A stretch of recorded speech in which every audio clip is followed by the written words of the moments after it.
Welcome back, everyone, for another deep dive. Yeah. Today, we're going to be stepping into a world that feels more like Right. a spy thriller than anything else. Oh, wow.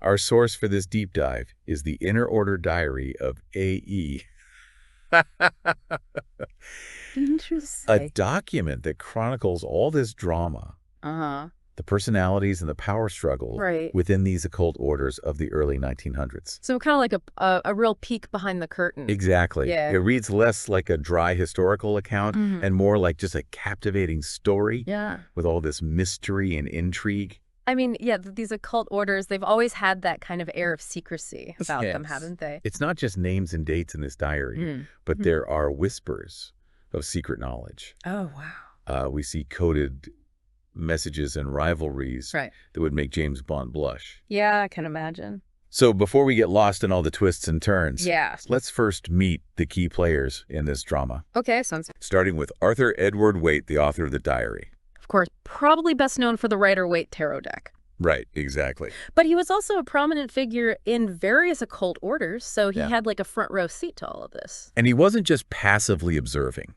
He was deeply involved in all of it, I see. constantly questioning, seeking verification, trying to separate fact from fiction. Yeah, like a true skeptic. Do you think that makes him a reliable narrator? You know, it's a good question. Yeah. It almost feels like he approached all this with a detective's mind, Oh, interesting. looking for the truth amongst all the, Right. exaggerated claims and hidden agendas. Oh, yeah. So it makes him a fascinating, Right. albeit complex Yeah. guide through all of this. Okay, and speaking of complex characters, Oh, here we go. we can't forget S.A. Oh, yes. The infamous essay. Aleister Crowley. Right, right. His name is practically synonymous with controversy. Pretty much. Yeah. Yeah, he's a larger-than-life figure in all of this. He really is. Definitely. And his presence looms large in the diary. Oh, really? Even though he's often referred to in code, Mm-hmm. Waite documents his alleged survival Okay. after rumors of his demise, Uh-huh. his attempts to sort of regain control in these orders. Wow, so there's a real power struggle going on here. Oh, absolutely. This power struggle is Yeah. on every single page. I see. What do you think it was about Crowley Yeah. that sparked such strong reactions? Well, he was someone who really challenged the establishment. Uh-huh. He defied conventions, pushed boundaries, Right. and his magical practices Yeah. were definitely controversial, to say the least. Yeah, so for someone like Waite, who was so invested in tradition, Exactly. Crowley's approach must have seemed like a threat. Oh, absolutely a direct threat to everything he held dear. It wasn't just a difference of opinion. No, it was a fundamental clash of worldviews. Okay, so that's a really important point Yeah. for us to keep in mind Absolutely. as we go through this diary. Yeah. Now, before we get too lost in the Crowley vortex, Yeah. there are other figures in Waite's world Okay. that we should introduce, like Fr, most likely a Freemason, Oh, interesting. named F. Reginald Oh, Statham, okay. who seems to be a source of information for Waite. So he's kind of like an insider. Exactly, giving him insights into all these different groups. That's fascinating because Freemasonry has always been seen as a more established and less controversial Yes. esoteric tradition, right? Uh-huh. It suggests that Waite wasn't just focused on the fringes of occultism, Yeah. but also wanted to understand the connections Right. to more mainstream esoteric currents. Yeah, kind of bridging those worlds. Exactly. And then we have this mysterious, Oh, Doctor of Christian Fellowship, if I remember correctly. that's right, Yeah. this figure who claims Yeah. connections to these powerful Wow. German occult groups Okay. and boasts of these ancient lineages. That's interesting. He appears suddenly and then disappears just as quickly. Oh, so he's like a bit of an enigma then. Right, one of the biggest enigmas in the diary. I see. You can practically feel Waite's skepticism Uh-huh. as he tries to verify Right. all of DOCF's claims. He doesn't take anything at face value, does he? Yo, he doesn't. Yeah. Scrutinizing every word, questioning every motive. It's like DOCF just throws a wrench into the whole thing. He really does. Yeah. Now, the diary itself isn't in a straightforward chronological order. Oh, so it jumps around a bit. It jumps around. Gotcha. It's like a puzzle box waiting to be unlocked. I like that analogy. We begin in November of 1905, Okay. where Waite documents S.A.'s supposed survival. So right in the thick of it then. We are thrust right into the heart of the drama. Crowley's return really throws everything into chaos, doesn't it? It really does. Yeah. He comes back armed with these coded messages. Right, trying to rally his followers. Yes. Exactly, trying to reassert his position. It's a classic power play. You mentioned these coded messages. They appear throughout the diary. Yeah. Not just from Crowley, but from others as well. Interesting. So this secrecy, it was a big part of this world. It was a huge part of their world. Yeah. Why do you think they put so much emphasis on secrecy? Well, I think for them, it was about more than just keeping secrets. Okay. It was about protecting knowledge Right. that they believed was powerful and potentially dangerous if it fell into the wrong hands. So it wasn't just being secretive for the sake of it. Exactly. They really believed that. It was about safeguarding something sacred. Okay. And this concern for secrecy ties into a larger theme that we see throughout the diary. And what's that? This question of authority and authenticity Interesting. within the occult world. So who has the real knowledge? Exactly. Who can be trusted? These questions are at the forefront of Waite's mind as he navigates this complex world. It's like he's constantly trying to figure out who's legitimate. Absolutely. And who's not. And just a year later, in November 1906, these questions come to a head when Waite starts digging into the legitimacy of the Third Order. The Third Order. That SA keeps referencing. Oh, Crowley's Third Order. Exactly. Was this a genuine occult order? Or just something that Crowley completely fabricated? Right. Waite's skepticism is just palpable in these entries. He's not buying it. He's not buying it at all. Yeah. He's determined to uncover the truth, even if it means challenging Crowley. Which is no small feat. No, it's not. Yeah. You have Crowley, the master manipulator. Right. And then you have this meticulous researcher pushing back against Crowley's claims. That's got to be intimidating. I'm sure it was. Yeah. Then in August of 1908, things take a very dramatic turn. What happens? When Waite recounts SA's expulsion. Oh, wow. He gets kicked out. From an order. Yeah. It's a major turning point in their relationship. It sounds like it, yeah. And in the narrative as a whole. Yeah, I can imagine. It seems that Crowley might have overplayed his hand a little bit. Yeah, his ego got the better of him, perhaps. But even in exile, he continues to plot and scheme. Well, of course. Determined to reclaim his lost position. He doesn't give up easily. He does not. Yeah. You could just feel the tension building. We chronicles all these events. It's like a pressure cooker. It really is. About to explode. It's clear that this is not just a battle of ideas, but a real struggle for power and control. And we're just getting started. We are just getting started. This is great. This is already so captivating. Yeah, I'm hooked. But before we jump ahead too far, let's just pause and reflect for a moment on what we've learned so far. Sounds good. We've met the key players in this drama. We've gotten a glimpse into the drama itself. Right. And we're starting to understand just how important this idea of secrecy and authority is within this occult world. And the personalities involved are just fascinating. They are. You know, they really bring it to life. They do. Yeah. It's a reminder that the history of occultism isn't just about these abstract ideas or mystical practices. It's about real people. It's about real people with ambitions, with desires, with rivalries. Yeah, and all of that playing out against this backdrop of secret knowledge and hidden power. And when we come back, we'll delve even deeper. I can't wait. Into Waite's diary. Yeah. Exploring the specific occult practices and beliefs that emerge. Hard. So stay with us. This is going to be good. This deep dive is about to get even more fascinating. I'm ready. All right. Let's do it. Okay, so we've been talking about secret societies and all this drama. Yeah. But what about the actual occult practices and beliefs? Right. What can Waite's diary tell us about how these individuals sought to tap into this hidden knowledge? Yeah, like what were they actually doing? Exactly. Yeah. So as you go deeper into the diary, you start to see these recurring themes and practices. Yeah, what kind of things? One that really stands out is cipher communication. Right. We talked about the coded messages. Exactly. And it wasn't just Crowley using these coded messages. So other groups were using them too? Other groups were using them as well. Okay. Almost as if it were standard practice. Interesting. Why was this so important to them? I think for these occultists, Ciphers weren't just about keeping secrets. Okay. They saw it as a way of encoding knowledge itself. Oh, so the code itself had some significance. Exactly, like certain words or symbols held inherent power. And by encoding them, they believed they could both safeguard that power and maybe even amplify it. So the act of deciphering the code was almost like a ritual in itself. Exactly. It was about attuning your mind to the deeper meaning embedded within the code. Wow, that's fascinating. Yeah, it's pretty wild. So it wasn't just about getting the information. No, it was about the transmission itself. Okay, the way that the knowledge... Right, like the process was just as important as the content. And this focus on transmission makes even more sense when we look at another theme in the diary. Okay, what's that? The importance of lineages and initiations. Right. Waite was obsessed with lineages, wasn't he? He really was. He was obsessed with tracing knowledge back to its source. Always trying to find the root of it. He wanted to know where that knowledge came from, who had initiated them into these traditions. Right.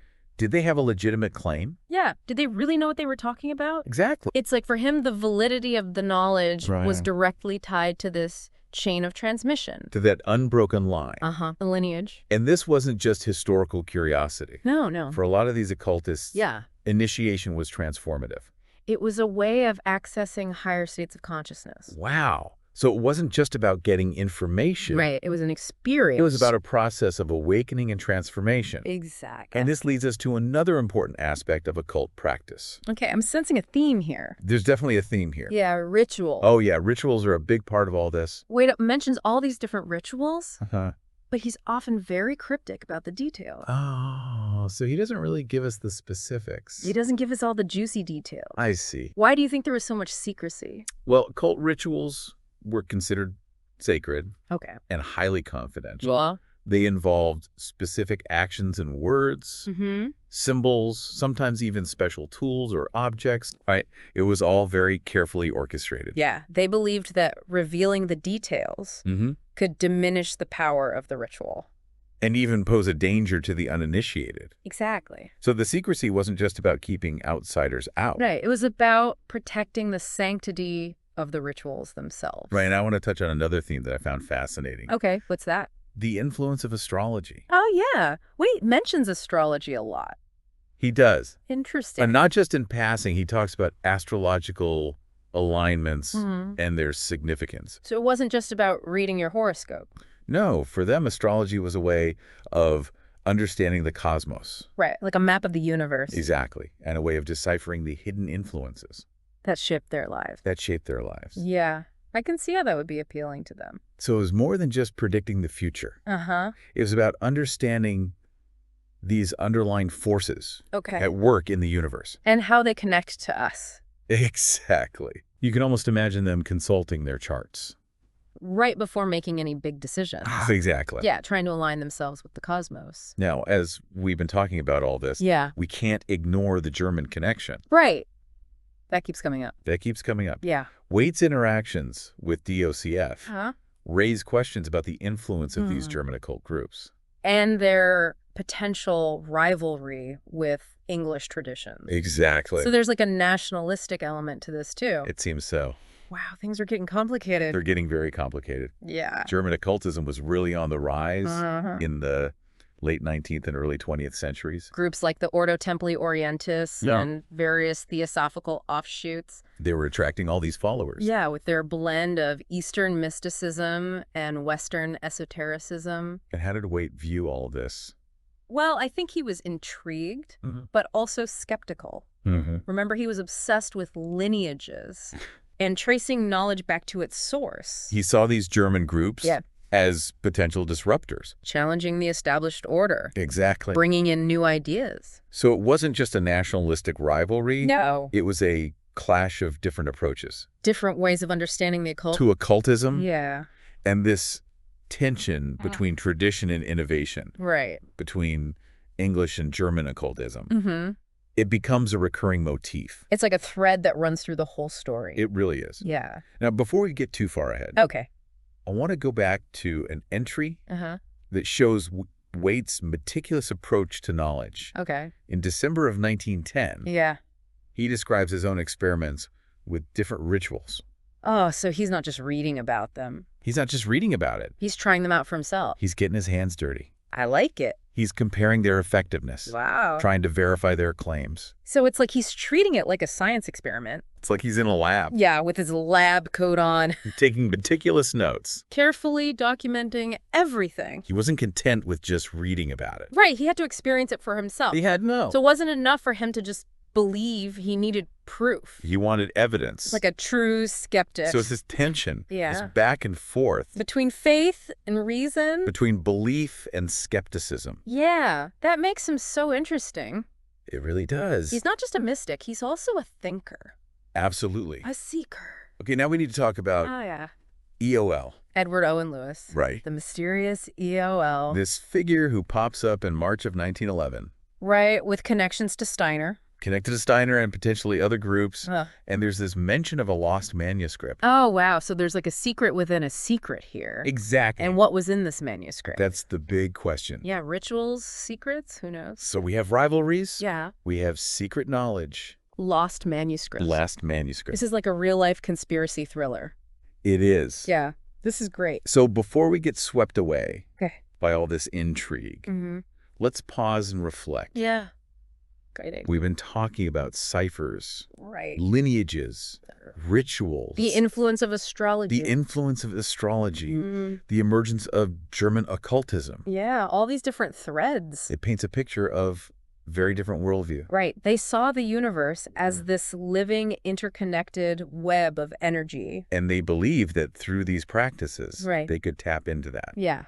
And harness its power. Wow. So as we continue our deep dive, we'll see how all of this played out in their lives, shaping their interactions. Their rivalries. Their rivalries, and ultimately their search for meaning. It's all connected. It really is. This is fascinating stuff. So we've gone through coded messages and secret rituals and all these clashing personalities. Yeah. It's been quite a journey. It really has. Through Waite's diary. As we get into these later entries, it feels like the pieces of the puzzle are starting to come together. Yeah, like we're getting a clearer picture of what's going on. Exactly. And what's interesting is that Waite is still wrestling with these questions of authority and authenticity. Right. Those themes keep coming up. They really do. Yeah. But now the context has shifted a bit. Okay. How so? Well, new players emerge.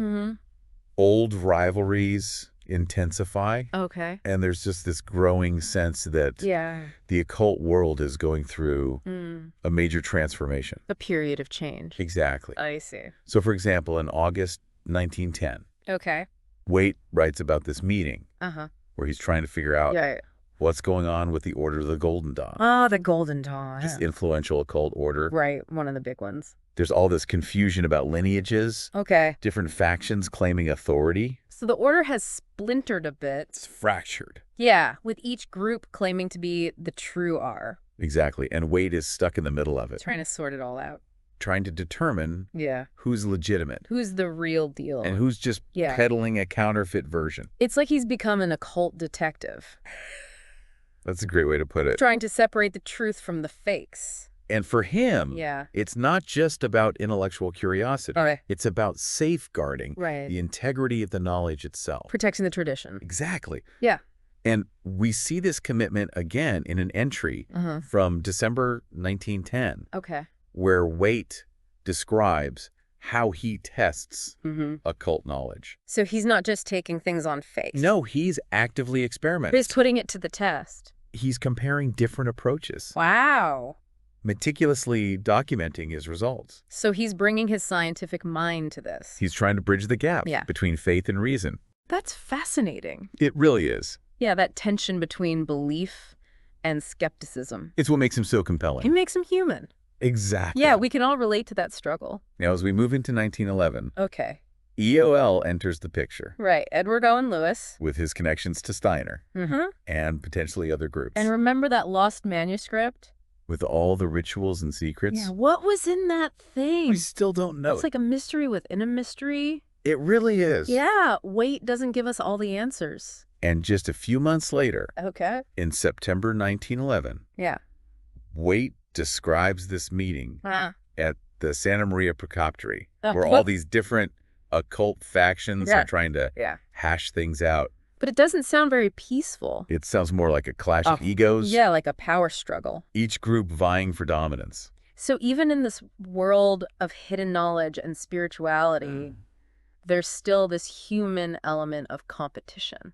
Yeah. And Waite doesn't shy away from that. He captures it all. Yeah, he lays it all out there. The drama, the rivalries, the personalities. It's like we're right there in the room with them. And then as we get into 1912, we see this new trend emerging. What's that? A growing interest in Eastern teachings. Oh, interesting. Waite mentions this occultist named John of the Sphinx, who claims to have connections to Tibetan masters. Wow. So they're looking beyond the West now. They're expanding their horizons. Yeah, bringing in Eastern ideas. And this reflects a broader fascination with Eastern spirituality. That was happening at the time. That was sweeping through the West. Yeah. Think of Madame Blavatsky and the Theosophical Society. Exactly. They were really popularizing concepts like karma and reincarnation. And the idea of hidden masters. So it wasn't just Western esoteric traditions that were influencing these groups. They were drawing from multiple sources. Exactly. And this blending of Eastern and Western ideas would have a huge impact on the future of occultism. And as we reach those final entries, it's clear that Waite is still grappling with those same fundamental questions. The search for authenticity. The search for truth. Yeah. The struggle to reconcile faith and reason. Those are big questions. And his diary ends not with any big answers, but with this sense of ongoing exploration. Yeah, the journey itself is the real goal. And I think it's a really valuable lesson for anyone interested in the occult. It's not about finding all the answers. It's about the process of discovery. About keeping an open mind. About questioning and challenging your assumptions. And never stopping the search. Exactly. Yeah. And even though Waite's diary ends in 1912, the story doesn't end there. Right. These ideas and the people he wrote about, they continue to shape Western esotericism. To this day. To this day. It's a fascinating legacy. So if you're interested in Waite's world, I encourage you to delve deeper. Explore his other writings. Research the groups he mentions. Yeah, go down the rabbit hole. You might just discover a whole new way of looking at the world. It's a world full of mystery and intrigue. And who knows? Yeah. Maybe somewhere out there, there's another diary waiting to be discovered. Another piece of the puzzle. Another piece of the puzzle. That's a great thought to leave on.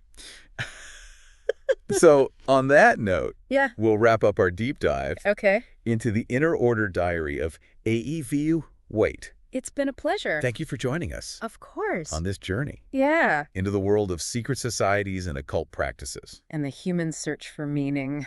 And until next time. Yeah. Keep seeking, keep questioning, and keep exploring. Absolutely, the journey never ends.